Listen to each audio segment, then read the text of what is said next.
On today's episode of All Chiefed Up, the Chiefs hit the free agency market again for defensive end Charles Omenihu. We're grading the Jawaan Taylor signing, and Kadarius Toney helps the Raiders get worse.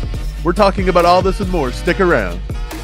What's happening, Chiefs Kingdom? Welcome back to All Chiefed Up. Right on the heels of the Jawaan Taylor signing, Brett Veach goes out and signs a defensive end, Charles Omenihu. Mike, how do you like that signing? It's not a bad signing, Steve. This guy is 6'5", 280 pounds.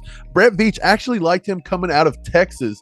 He was actually looking at him in the draft a few years ago, couldn't get his hands on him. I think the Texans drafted him, ended up trading him to the San Francisco 49ers. Steve, he looks pretty good. We'll get into his PFF grades and stuff in a minute, but what do you think about him? What's your initial reactions? I think it's a solid addition to the edge rushing room. We definitely needed some depth there after losing Frank Clark. Dunlap may not be back. We still don't know about that yet. But this gives us one more guy just to rotate in there and give some good reps, man. Yeah, Omenihu and Arden Key was on our short list of who we thought the Chiefs could look at in the offseason.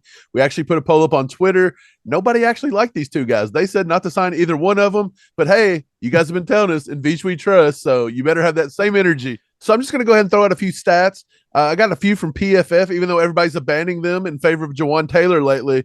But his defensive rating, 67.5. His pass rusher rating was a 75.3, and last year was an 81.8. He's had 5 sacks, 39 hurries last season, and in his career, he's had 94 hurries and 12 career sacks. So he is a guy that can get to the quarterback. He's long. He's got the big hands like Spags wants. He can bend the edge. He can create some havoc. He actually looked really good this year playing against Seattle in the playoffs. He single-handedly dominated that game on the line of scrimmage. Yeah, as you said, he's a really long guy. He's like 6'5". He's young. He was a 5th-round selection, so I think he's playing a little above where people thought he was going to be coming out of college. But he's just really bendy, and he can get around the edge. I think it's going to be beneficial to have him as a depth piece for the edge rushers because, like I said, we're pretty thin. But he does have some legal issues, Mike. What do you know about that? Yeah, so he was arrested on January 23rd, suspicion of domestic violence.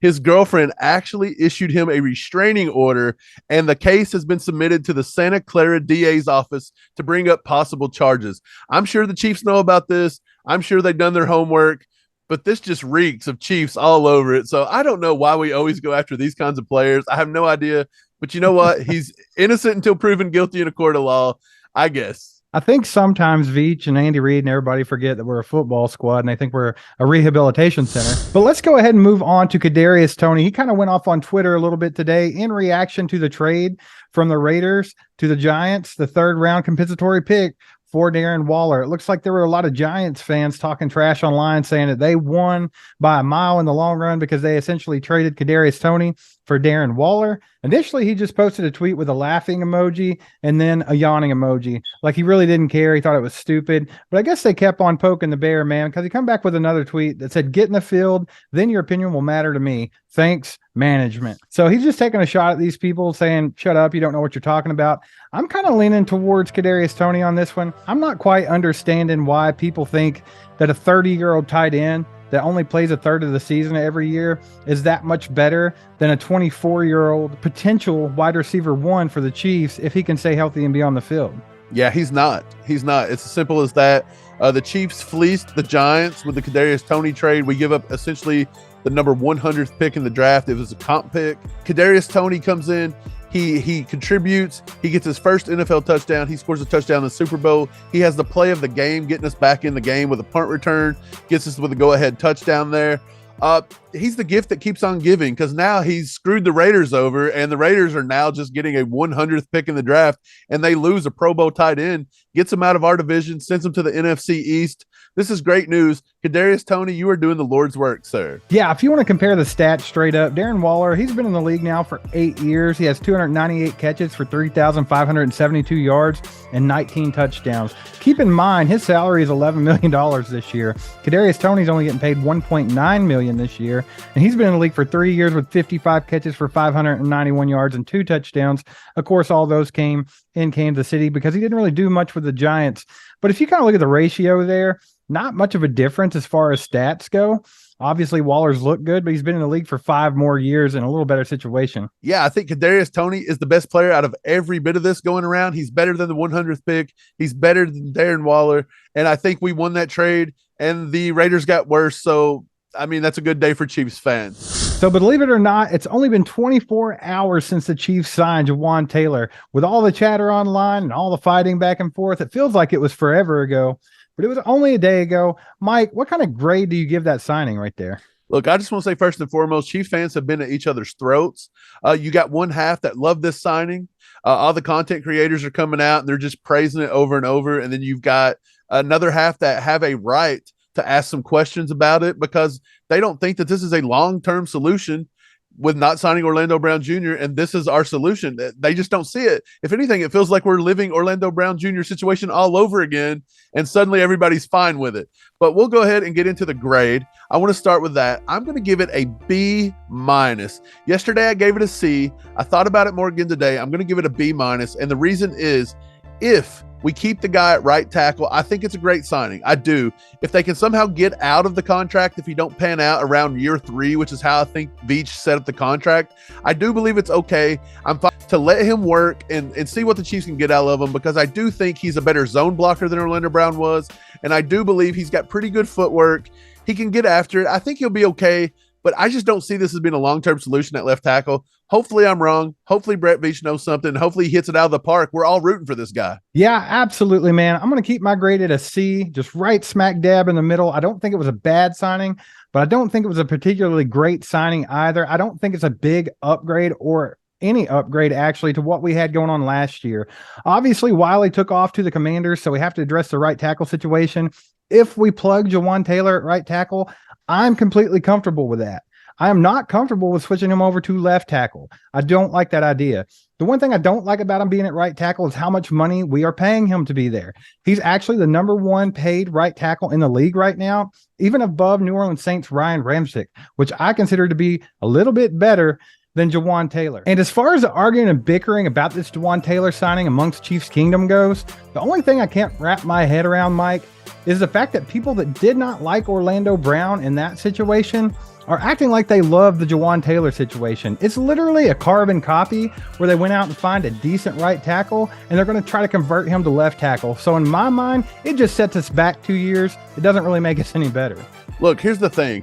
You mentioned arguing and bickering. We've been dealing with it with Twitter, be it YouTube, no matter what it is. I want to address that for a second. There's people like us that come out and we looked at it from a critical fan perspective and we said, look, I want to assess the signing. If you keep him at right tackle, cool. If you move him to left tackle, we need to ask questions. That's what you do if you want to get better and you want to be a good franchise. That's what keeps you moving forward. The whole sheep mentality and all the other creators, we were actually said that you guys were the only creators that didn't like this move. Okay, cool. I like how they're out here just parroting each other, getting you guys in a good mood so you'll donate them money and stuff, but we're not going to do that. We're not going to do it. We're going to ask the tough questions. We're going to analyze the deal. The thing is, they keep saying that it was a major upgrade, and it's just not true. Again, PFF, and you guys use PFF to crucify Orlando Brown and Andrew Wiley all year. So don't come saying PFF isn't important at this point. But PFF has a pass block grade for Orlando Brown at a 77.2 in comparison to Taylor's 76.4. His run blocking, Orlando Brown has doubled him, 69.1 to a 39.7, and an overall grade as an offensive lineman, 75.8 for Orlando Brown Jr. against Taylor's 58.7. Again, this is left tackle competition versus right tackle competition. And if you can't see those two differences, I don't know what you're talking about. Like, you obviously don't know anything about football. So you got to look at that. He's going against better edge rushers. He's also played 200 more snaps. And all of this while Patrick Mahomes holds the ball for a second longer than Trevor Lawrence. So you can't come at us and say, well, PFF suddenly isn't any good, or you guys are too critical. No, we're telling you what the facts are. So the facts are either Orlando Brown Jr. wasn't as bad as you guys want to admit, or Taylor is worse and he's the exact same situation. So I don't know which one it is, but both can't be true. And that's just what I think about it. You know, you guys said in Veach we trust. You didn't trust Veach last year. He's the one who made the move for Orlando Brown. He's the one didn't pick up a right tackle for Wiley. And it was me and this guy over here that kept telling you to give him time. We're going to get a Super Bowl. Mahomes will have a Super Bowl MVP year. And he did it because they gelled. And now you guys want to come at us and say, you got to trust Veach. You got to do this. Fine, we get it. Nobody's rooting for this guy to suck. We're all rooting for his success, but we're not going to be the creators that just blow smoke so that you guys like us and give us clicks and tell us how good we are and donate us a bunch of money. You're going to get it We're going to spit the facts. Again, we're the guys that drove 12 hours to go to a Super Bowl parade. It wasn't in our backyard like some people around here, and they didn't even show up to it. So guess what? We're the real Chief fans here, and we're going to continue to ask the tough questions to make sure this team keeps winning. And one more thing I want to add is when we're talking about this stuff, when we're bringing up stats, that's the only way to compare the two. You can't just do hypothetical stuff. So we're going by stats, and the only stat that they keep cherry picking in support of Jawaan Taylor is pressures. They're saying that Orlando Brown had way more pressures than Jawaan Taylor, and Jawaan Taylor had a really good pressure rate throughout the whole league last year. Like he was in the top 3 or something like that. That's cool and all, but I don't care how many pressures you have on the quarterback. If it didn't amount to hits, it didn't amount to sacks, then obviously there's something a little bit skewed with that stat right there. And we run an RPO offense where a lot of times Patrick Mahomes, he's looking for that block that we intentionally did not make to see what decision he's going to make on that play. So if that guy's close to him, Mike, does that consider that a pressure, even though Orlando Brown per se didn't even block the guy because the play was designed that way? I don't know how that works for sure, but I feel like a lot of things play into this. And for you to cherry pick one stat that you can find that's better for Jawaan Taylor over Orlando Brown Jr., that's just crazy to me. Again, that's right tackle versus left tackle. That's your best pass rusher against your second best pass rusher on most times, but it is what it is. People are going to cherry pick stats and anything to fit their decision. We just think it's good to ask the tough questions. You can't always be part of the sheep. You're never going to get better doing that. Yeah, so the Chiefs signed defensive end Charles Omenihu for 2 years for $16 million. Make sure to get in the comments and let us know how you like that signing. Also, the entire Jawaan Taylor situation. Get in the comments. Let us know what you're thinking about that. Some guys that don't necessarily agree with us or we don't agree with them on this particular issue, but they know a lot about what they're talking about is RGR. Make sure to go over and watch this video where they talk about him being a tackle upgrade. Make sure to get in the comments, guys. Hit that like button, hit subscribe, and hit the bell. And we'll be back tomorrow with more on your Kansas City Chiefs. Go Chiefs. See you guys.